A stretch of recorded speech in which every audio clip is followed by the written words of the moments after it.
이제 우리 한 해를 마무리하면서요, 마음가짐과 또 때로는 한 해를 돌아보면서 내가 과연 한 해를 어떻게 보냈는가 곰곰이 묵상하는 시간을 가지게 된다는 거죠. 달력은 끝을 향해 달려가고 있고요. 자연스럽게 우리 마음은 이제 한 해를 정리하고자 하는 마음들이 든다는 것이지요. 그러면서 우리는요, 어떠한 기준을 가지고 한 해를 마무리하는 경우들이 있습니다. 그래서 세상의 사람들은 내가 얼마나 인정받고 살아갔을까, 눈에 보이는 결과가 있는가, 다른 사람들과 비교했을 때 나는 지금 어디쯤 성장하고 있는가, 그런 것들을 묵상하면서 이제 어떻게 합니까? 감사보다는 자책이 먼저 나오는 거예요.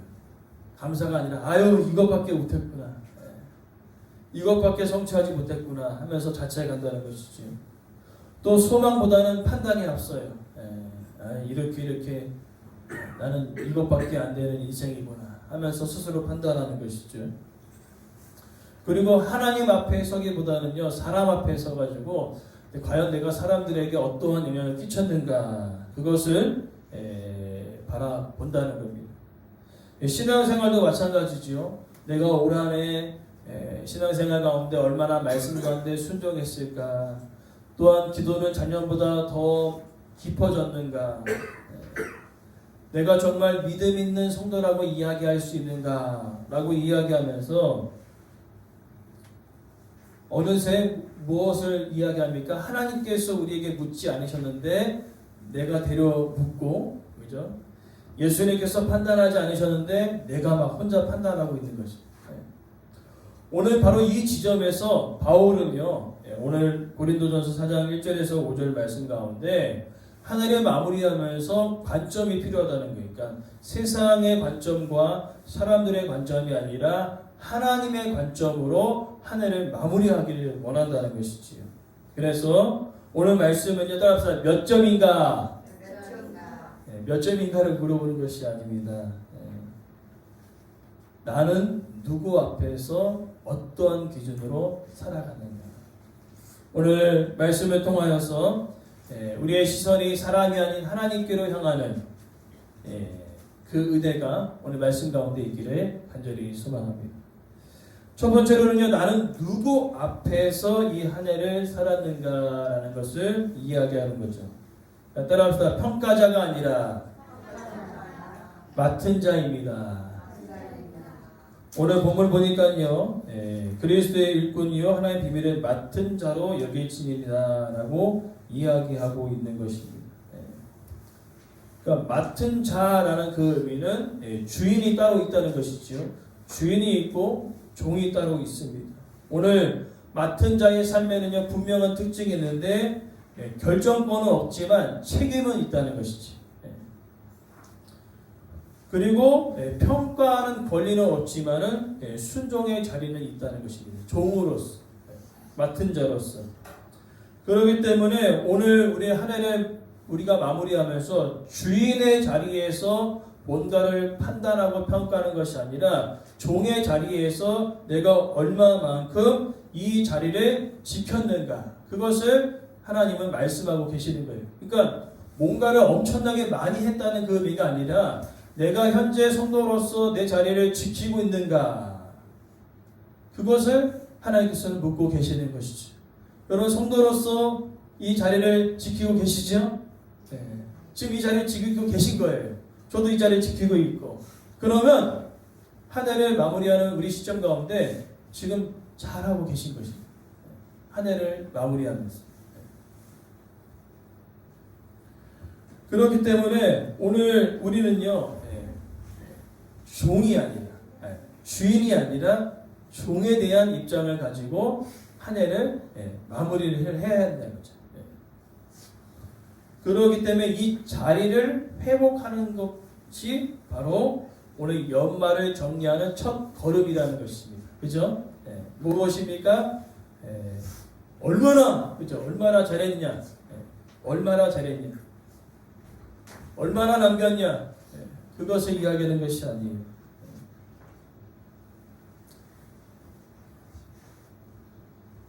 오늘 연말정리의 첫 걸음은 우리 앞뒤로 옆으로 이렇게 인사합시다. 지금 자리에 계셔서 지금 자리에 계신 것이 잘한 것입니다. 아멘. 자리를 지킨 것이, 이 자리에 온 것이 아주 잘한 것입니다. 아주 잘한 것입니다. 그리고 하나님은요, 이 한 해를 마무리하면서 우리에게 결과가 아닌 충성을 보신다고 이 절에 이야기하고 있어요. 맡은 자들에게 보일 것은 충성이니라. 세상은요 항상 이렇습니다. 어떠한 큰 일을 뭔가 했느냐, 업적이 있느냐, 열매가 있느냐, 그것을 세상은 이야기하죠. 그러나 하나님은 그것을 이야기하지 않는 것입니다. 따라합시다. 끝까지 버텼느냐? 네, 아멘. 끝까지 자리를 버텼다면 잘한 것이에요. 오늘 하나님 그 이야기를 하는 거예요. 뭔가를 큰 업적을 이루는 것이 아니라, 뭔가를 큰 열매를 맺는 게 아니라, 내가 있는 자리에서 끝까지 내가 한 해를 버텼는가? 그것을 묻고 계신 거예요. 잘 버티셨습니다. 하나님 그것을 묻고 계시는 거예요. 그러하기 때문에 우리가 돌아보면서 우리의 기도가 깊지 않아도, 우리의 말씀에 순종함에 비록 연약할지라도, 내가 지금 있는 자리에서 지금 하나님을 예배하고 있다면 하나님은 뭐라고 얘기하실 거예요? 이렇게 얘기하십니다. 따라 잘하고 충성된 종아, 잘하였도다. 아멘. 우리 앞뒤로 옆으로 좀 격려를 해주세요. 잘하셨습니다. 아멘. 네, 잘하셨습니다. 한 해 잘하셨습니다. 하나님 그거 물어보시는 거예요. 열매가 아닙니다. 결과가 아닙니다. 지금 있는 자리에 잘했느냐, 그 자리에 지켰느냐, 그것을 물어보시는 거죠. 그러면서 이제 세 번째로 하나님께서 말씀하시는 것은 누구의 평가에 가장 많이 내 삶이 흔들렸느냐라고 물어보시는데, 오늘 3절부터 4절의 내용을 보니까요, 나나 다른 사람에게나 판단하는 것이 작은 일이다. 이것은 무슨 이야기냐면은, 세상의 사람들은요, 내가 나를 판단해버리고 다른 사람들이 나를 판단하는 것에 따라서 삶을 살아가요. 너는 이거밖에 안 돼. 그죠? 어렸을 때 저희 아버지께서 항상 듣던 얘기가 있었대요. 싹수가 노랗다. 좋은 얘기가 아니죠. 그죠? 별로 좋지 않은 이야기죠. 네, 저도 어렸을 때 천방지축이었거든요. 말썽꾸러기였어. 그래서 주변의 어르신들이 뭐라고 했냐면, 너도 아빠랑 같다 라고 이런 이야기를 들었어요. 엄청 천방지축이었거든요. 그러나 사람들은요, 그렇게 평가하는데, 문제는 뭐냐면 내가 그런 평가에 따라 살아간다는 거예요. 아, 나는 상수가 노란 놈이지, 나는 뭐래도 안 되는 놈이지, 이야기하면서 자기를 어떻게 해요? 핍박하는 거예요. 오늘 사람들이 느껴지는 그 일들은 무엇이냐면 두 가지라는 거예요. 두 가지. 사람의 평가에 따라, 다른 사람의 평가에 따라 나타나는 두 가지 증상이 있는데, 첫 번째는 자학입니다. 스스로 자기를 무너뜨려 내리는 거예요. 너는 쓸모없는 놈이다. 너는 뭐래도 안 되는 놈이다. 라고 어떻게 해요? 스스로 자신의 삶을 붕괴시켜버리는 것입니다. 그것이 뭐예요? 세상의 사람들이 그렇게 한다는 거예요. 또 때로는요, 이런 것도 있고 극과 극을 달립니다. 하나는 교만이에요. 지금 잘하지도 않으면서 나는 잘하고 있다, 나는 완벽하다 라고 이야기하는 사람도 있다는 것이죠. 그러니까 두 가지의 증상이 나타난다는 거예요. 못한다, 나는 완벽하다. 그러나 여러분, 우리가 삶을 돌아보면서 완벽한 사람이 있을까요, 없을까요? 없습니다. 단 한 사람도 완벽한 사람이 없어요. 잘할 때가 있으면 못할 때가 있어요. 잘 될 때가 있으면 안 될 때도 있습니다. 그렇기 때문에 완벽한 사람은요, 뭐든지 계속 잘 돼야 되는 거예요. 그렇죠? 끝까지, 처음서부터 지금까지 계속 잘 돼야 돼요. 저 여러분, 태어났을 때부터 지금까지 계속 잘 되신 분 손 한번 들어보세요. 한 분도 안 계시네. 한 분도 없어요. 우리는 어떻습니까? 굴곡이 심해요. 올라갔다 내려갔다 올라갔다 내려갔다 올라갔다 내려갔다. 그것이 우리의 인생인데, 중요한 것은 하나님을 믿는 우리의 삶은요, 올라갔다 내려갔다 올라갔다 내려갔다 하지만은 등산과도 같습니다. 정상을 향하여 가는 것과 똑같아요. 올라가고 내려가고 올라가고 내려가지만 결국에는 뭐예요? 올라가져 있는 거예요. 그것이 하나님께서 우리의 삶을 이끄시는 방법 중에 하나라는 것입니다. 올라가고 내려가고 올라가고 내려가지만 땅으로 꺼지는 것이 아니라 우리 천국의 기업을 받았기에 마지막은 끝은 올라가게 되는 것이죠. 그러면서 이제 더 나아가 이야기하는 것은 무엇입니까? 4절 말씀에 자책할 아무것도 깨닫지 못했다. 바울이 얘기합니다. 나는 사람들이 나를 뭐라고 얘기해도 나를 무너뜨리지 않겠다는 것이. 여러분, 다른 사람에 의해서 삶을 살아가는 사람은 얼마나 불쌍한 사람이에요. 그죠? 내 삶을 살아가야 되는데 다른 사람의 평가에 따라 내가 살아가고 있다면 그것처럼 얼마나 불쌍한 인생이 어디에 있습니까? 다른 사람이 내 인생을 대신 살아주지 않습니다. 그죠? 내 인생은 내 인생인 거예요. 하나님께서는 이야기하십니다. 따라합시다. 내가 너를 지명하여 불렀나니 너는 내 것이라. 우리 앞뒤로 한 번 더 인사합시다. 당신은 하나님의 것입니다. 아멘. 우리는 하나님의 것이, 하나님의 자녀예요. 우리가 예수 그리스도를 믿고 하나님의 자녀가 되었다면요, 우리는 신분이 상승한 것입니다. 그 신분 상승하셨어요. 오늘 바울은 이야기합니다. 다른 사람에 의해서 나는 내 삶을 뭉거뜨리지 않겠다는 거예요. 왜? 나는 하나님의 것입니다. 나는 하나님의 자녀이기 때문에 나는 무너지지 않겠다는 것입니다. 오늘 바울은요, 그렇게 그 삶을 돌아보면서 나는 무너지지 않겠다라고 살아가고 있는 것입니다. 그렇기 때문에 오늘 우리가 사람을 살아가면서 세상의 관점으로 사람을 바라보지 마시고 하나님의 관점으로 사람을 바라보시기 바랍니다. 예수 그리스도께서는요, 이 땅에 오셔서 어떠한 일을 하셨습니까?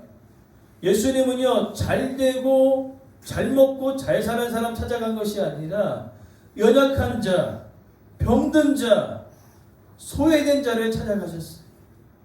그래서 그를 찾아가셔서 치유하시고 회복의 은혜를 부어주셨다는 거예요. 그러니까 교회가 해야 할 일이 무엇입니까? 연약한 자를 찾아가는 것입니다. 병든 자를 찾아가는 것입니다. 그리고 그를 위해 기도해 주는 것입니다. 하나님의 은혜 가운데 우리 박종희 집사님 계시지만 우리 정동호 어르신 계시잖아요. 하나님의 은혜 가운데 기도해드리고 기도해드려서 이제는 그죠? 집사님 왔다 갔다 걸어가시잖아요. 이게 놀라운 하나님의 은혜 아닙니까? 그리고 저 노인회관 옆동에 김순호 어르신 계시는데 이 손목이 골절됐는데 못 일어나시. 그래서 기도해드렸어요. 기도해드렸는데 조금씩 건강이 회복된다는 소식을 들었어요. 이거 하나님이 하시는 거예요. 하나님이 하시면 못 고칠 질병이 없습니다. 하나님 모든 것을 치유하시고 회복의 은혜를 채워 가실 줄 믿습니다. 예수님은 그렇게 하셨어요. 예수님은 연약한 자, 병든 자, 약한 자 다 찾아가셨어요. 오늘 교회가 그런 일들을 감당해야 될 줄 믿습니다. 그리고 여러분, 사람들의 평가에 따라 여러분의 삶을 망치지 않기를 간절히 소망합니다. 여러분 인생은 여러분이 사는 것입니다. 그리고 여러분 인생은요, 하나님께서 반드시 책임져 주실 줄 믿습니다. 그리고 나서 이제 결론은 무엇이냐? 네 번째 보니까요, 판단은 주님의 때에 이루어진다는 것입니다. 결론은 뭐냐면요, 결론은 우리가 판단할 수 없는 것입니다. 낮은 믿은 자가 더 열심히 하나님을 찾을 수 있고요, 먼저 된 자가 낮은 데 있어요. 낮은 된 자가 먼저 된. 이것은 모르는 것입니다. 오늘 무슨 이야기를 하고 계십니까? 우리의 인생 가운데 실패처럼 느껴지는 그 상황이 실패로 끝나는 것이 아니라 하나님은요, 그 실패의 인생을 하나님께서 변화시키셔서 승리의 인생으로 바꿔주실 줄 믿습니다. 그게 하나님께서 하시는 일이에요. 그래서 오늘 뭐라고 얘기합니까? 아무것도 판단하지 말래요. 여러분, 사람 판단하지 마십시오. 함부로 사람 판단하지 마십시오. 그 사람이 어떻게 변할지 모릅니다. 저희 아버지 교회에 그때 말씀드린 대로 한 집사님이 계셔요. 남편이 교회를 못 나와서 30년을 기도하셨어요. 30년. 대단하시죠. 30년을, 야, 저도 정말 그 집사님 대단하시더라고요. 30년을 기도했는데 남편이 교회로 나왔어요. 교회로 나왔는데 지금은요, 남편이 더 열심히 나는, 더 열심히 기도해요. 놀랍지 않습니까? 이게 하나님이 하시는 일입니다. 그러니까 함부로 여러분 사람을 판단하지 마십시오. 그 판단은 마지막 때에 가서 하나님께서 판단하실 것입니다. 그러기에 우리는요, 주님 손 안에 실패처럼 느껴지는 상황이 실패로가 아니라 승리의 인생으로 하나님께서 회복시키실 것이고, 더 나아가 오늘 본문의 말씀은 판단하고 정죄하는 것들이 우리 세상 가운데 너무나 만연되어 있습니다. 이것이 은연중에 교회 안에도 들어와서요, 사람들을 쉽게 판단하고 정죄하는 것들이 너무나 많다는 거예요. 그러나 우리는요, 판단과 정죄보다는 그를 위해 격려하고 위로하고 기도해 줄 수 있는 우리의 삶이 되어지길 간절히 소망합니다. 정죄, 비난 이런 거 엄청나게 잘하지 않습니까? 제가 지난번에 설교했을 때 여러분 기억나시죠? 누군가를 판단하고 정죄할 때 어떻게 해요? 이렇게 하죠. 이렇게 하잖아요. 이렇게 하죠. 자, 두 개는 어디가 있어요? 두 개는 앞으로 향해 가 있어요. 세 개는 나한테 와 있어요.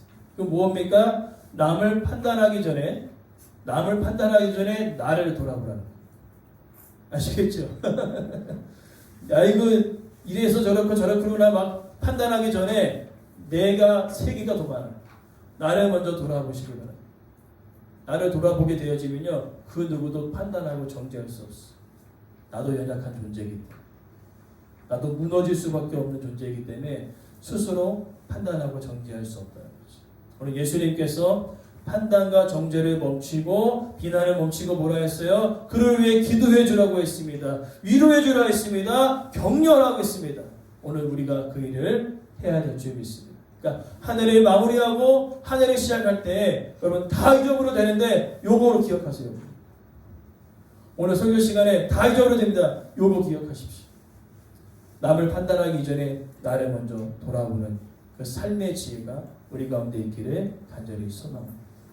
그리고 마지막은 누가 판단하시는 거예요? 하나님께서 선악간에 판단하십니다. 자, 모두 저를 보세요. 자, 속으로 무슨 말 했는지 아시는 분? 제가 속으로 무슨 말 했는지 아시는 분? 아니에요. 모르죠? 모르죠. 네, 모릅니다. 근데 누가 알고 계세요? 하나님 알고 계세요. 하나님 우리의 속 마음까지 아시기 때문에 정확하게 판단을 내리십니다. 우리 사람의 판단은요, 속 마음은 모르는데 하나님은 그 속 사정을 다 알고 계시죠. 그래서 그 마음을 아시고 판단하십니다. 그렇기 때문에요, 마지막 때에 가서는요, 그 누구도 부인할 수 없습니다. 왜요? 하나님 그 중심을 보셨기 때문에 선악간에 하나님께서 판단하실 때 그 누구도 억울해요 할 사람이 단 한 사람도 없다는 것입니다. 그러면서 오늘 이제 우리가 한 해를 마무리하면서 오늘 베드로전서 1장 7절 말씀이 여러분 가운데 임하기를 간절히 원합니다. 제가 말씀을 읽어드릴게요. 예수 그리스도에 나타나실 그때에 칭찬과 영광과 존귀를 얻게 하려 함이니라. 아멘. 그리고 마지막 때에 칭찬과 영광과 존귀를 얻으시길 간절히 소망합니다. 하나님께서 잘하였다, 충성된 종아라고 이야기해 주실 것이라는 거죠. 그러기에 오늘 말씀을 통하여서 우리는요 반드시 기억해야 합니다. 잘했던 못했던 그게 중요한 것이 아니라고 제가 말씀드렸어요. 오늘 여러분 이 자리에 나와서 예배의 자리를 지키는 것만으로도 여러분 잘하신 것입니다. 한 해를 아무 일 없이 잘 견뎌낸 것은 하나님의 은혜라는 것입니다. 그리고 더 나아가 눈에 띄어지는 결과가 보이지 않고 열매가 없더라도 무엇입니까? 그것은 실패한 것이 아니에요. 여러분들이 힘들고 지치지만 그래도 내가 삶을 포기하지 않고 하루하루를 잘 견디어냈다면 여러분 이건 실패가 아니라 성공입니다. 실패가 아니라 승리입니다. 그리고 더 나아가 사람의 평가에 따라 여러분 삶을 망치지 않기를 간절히 소원합니다. 사람이 아무리 평가해도 여러분 한 귀로 듣고 한 귀로 흘려버리세요. 그 사람은 나의 마음을 절대 알지 못합니다. 그러기에 아무리 사람들이 나를 뭐라 할지라도 흔들리지 마시고 여러분 삶을 붙드시고 인도하시는 하나님의 음성에 집중하시기를 간절히 소망합니다. 하나님께서 말씀하실 것이에요. 내 삶을 붙드시겠다고. 하나님께서 말씀하실 것입니다. 내가 너를 치유하겠다고. 하나님께서 말씀하십니다. 내가 너를 살리겠다. 하나님께서 말씀하셔요. 내 삶의 모든 자리를 다시 한번 원래의 자리로 회복시켜 주시겠다. 오늘 그 음성을 듣고 한 해를 우리가 믿음으로 시작하기를 간절히 소망합니다. 그리고 함부로 남을 판단하지 마십시오. 결론을 미리 내려버리지 마십시오. 마지막은 누가 알고 계신다고요? 하나님께서 선악간의 마음의 속까지 다 정확하게 판단하여 주실 줄 믿습니다. 그러니까 우리가 해야 할 일은 뭐예요? 하루하루 믿음 안에 잘 버티시면 되는 거예요. 내가 기도할 줄 모르고 말씀을 잘 모를지라도 일단은 예배의 자리에 나와 이 자리를 지키는 것만으로도 여러분 정말 잘하고 계십니다. 우리 마지막으로 우리 앞뒤로 아직은 한 번 더 인사합시다. 정말 잘하셨습니다. 네, 정말 잘하셨습니다. 정말 잘하셨어요. 한 해 너무나 잘하셨습니다. 중요한 것은 그 은혜를 누리기 위해서 뭐 해야 된다고요? 자리를 지켜야 해요. 자리를 지키고 있는 자리에서 기도할 때 하나님 놀라우신 은혜가 넘치는 한 해가 될 줄 믿습니다.